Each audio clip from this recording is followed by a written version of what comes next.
Welcome to Steve 87th, Puget Sound and Pacific Railroad. Hi everyone, this is Steve 87th PSAP Railroad, or Puget Sound and Pacific. This is my channel, and I just wanted to invite you guys to come along and watch as I build my railroad, build up some kits, do some kit bashing, and running trains like the one behind me.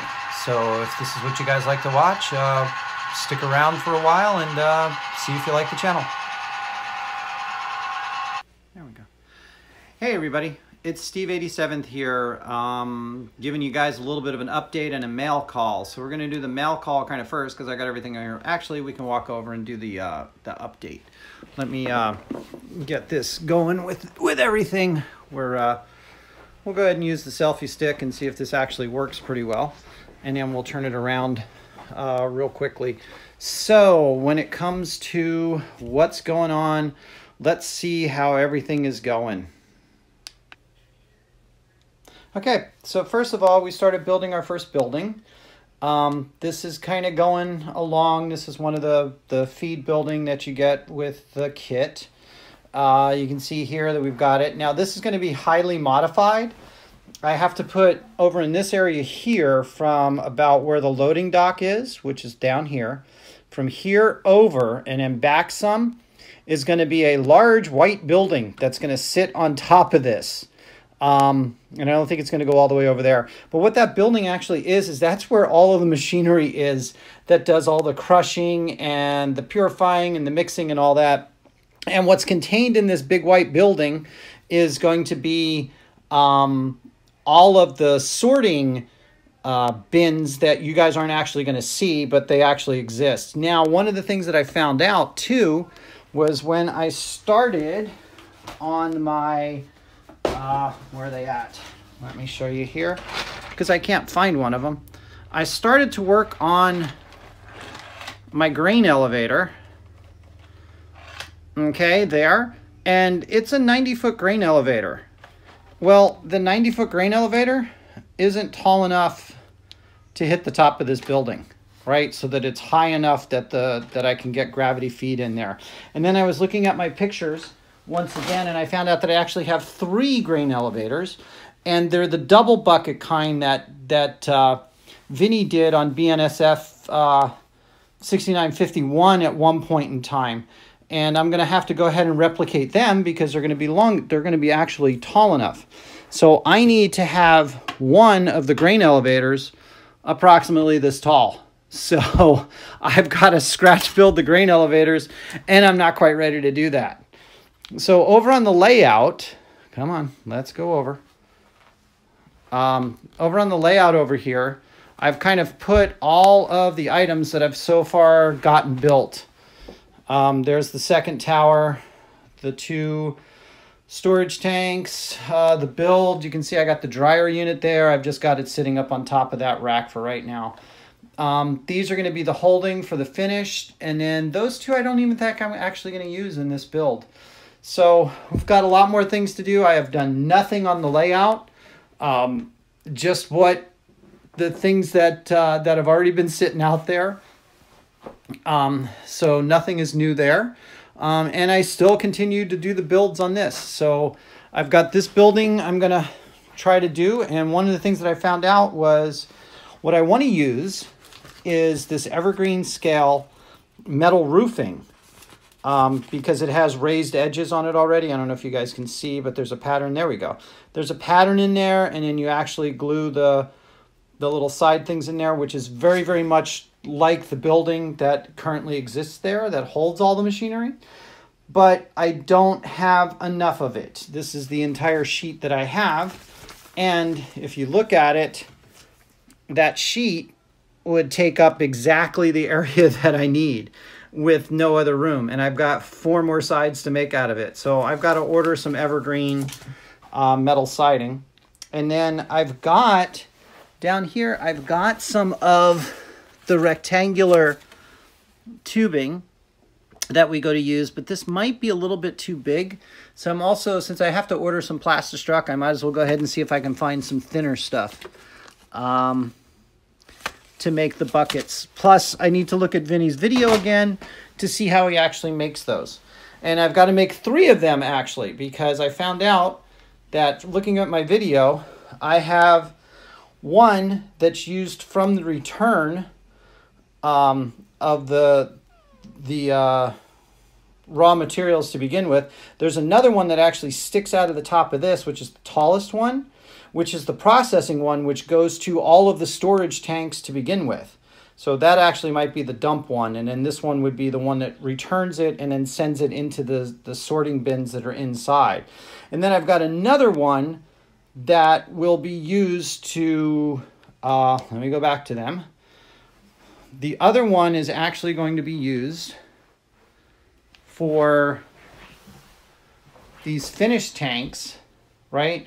So what happens is that there is another elevator that comes up here that'll be about this high that goes to a distribution node, which goes to here, and it'll also go to the finished tanks, so the finished tanks can go back in.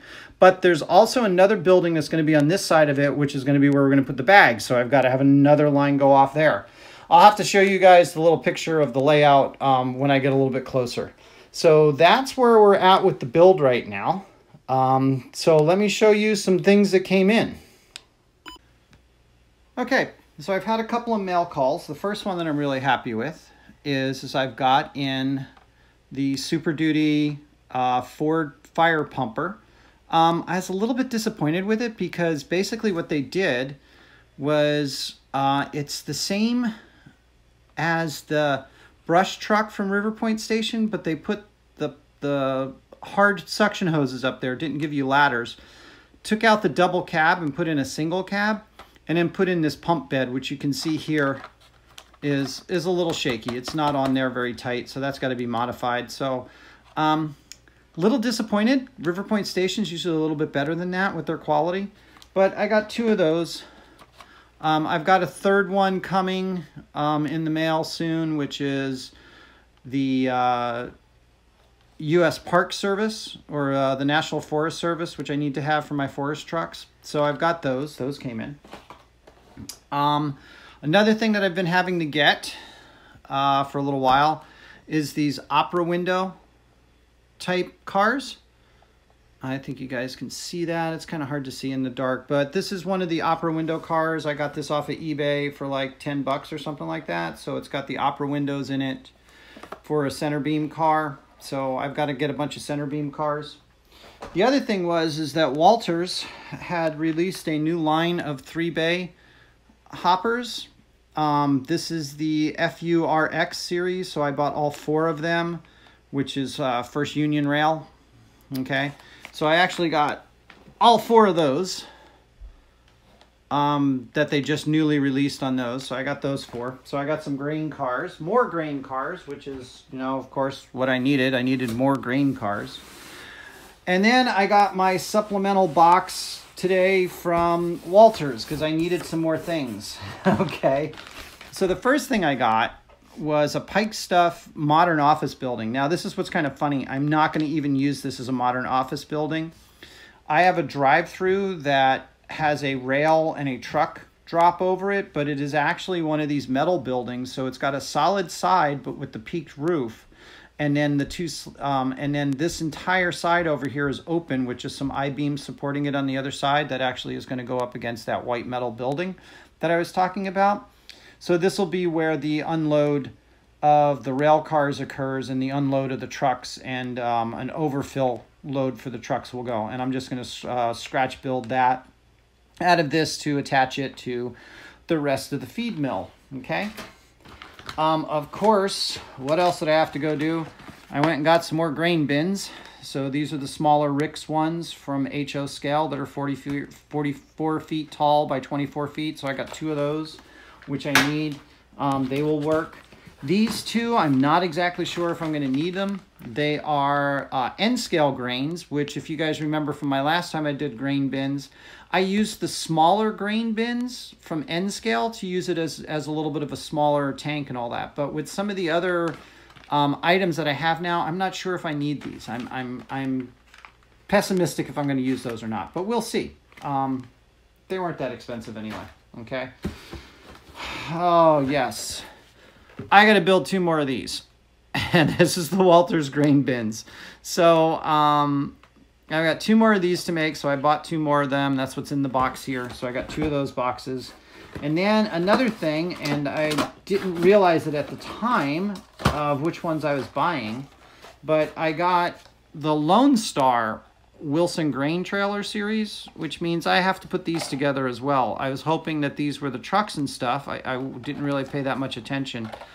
I thought these were the trucks and stuff trailers that were on sale, that were already painted and all that, but nope, it's not. I got to paint it and detail it and all that. But the nice thing is the Lone Star puts out really good products, especially with their truck trailers and all that kind of stuff. Very detailed, really, really nice models, nice to work with. So I've done with those before. So that's kind of my mail call. And what's really bad is I've already told you guys from the last time that I have to order some more stuff. So that's my mail call and update for right now. Just a quick shout out. Hey, Sparky has decided to see if he can make our channels a little bit more used and people watched and all that kind of stuff. So down below, I'm going to put a link to his video where he wants us to look at the video, respond to his video with how many people are on your channel so that people can then go to their channel when you look in the comments section and go subscribe if you're not subscribed to him. Just follow the directions. They're fairly simple. When you show up, if you haven't done it yet, you go into Sparky's video and you just put down the number of subscribers you have on your channel, and then go through everybody else who has made comments on there, see who you're subscribed to and who you're not, go ahead and subscribe to them, and then acknowledge that you've subscribed to them. I believe it's give them a thumbs up. And then you'll go back to that video later and then keep checking back and see who else has put names on there and go ahead and subscribe to them. So that way everybody's kind of going around and trying to increase the number of people that are on their channels. So that's kind of Sparky's little thing that he's trying to get done. So again, there'll be a link down below to Sparky's channel that tells us how to do all of it. Go watch that video, make the comment on that video, and let's see if we can get more subscribers on all of our channels. Okay, so that's it. That's my update. This is Steve87 signing off and saying thanks. Everybody be safe, and there'll be another update in a couple of days. All right, have a good day, guys.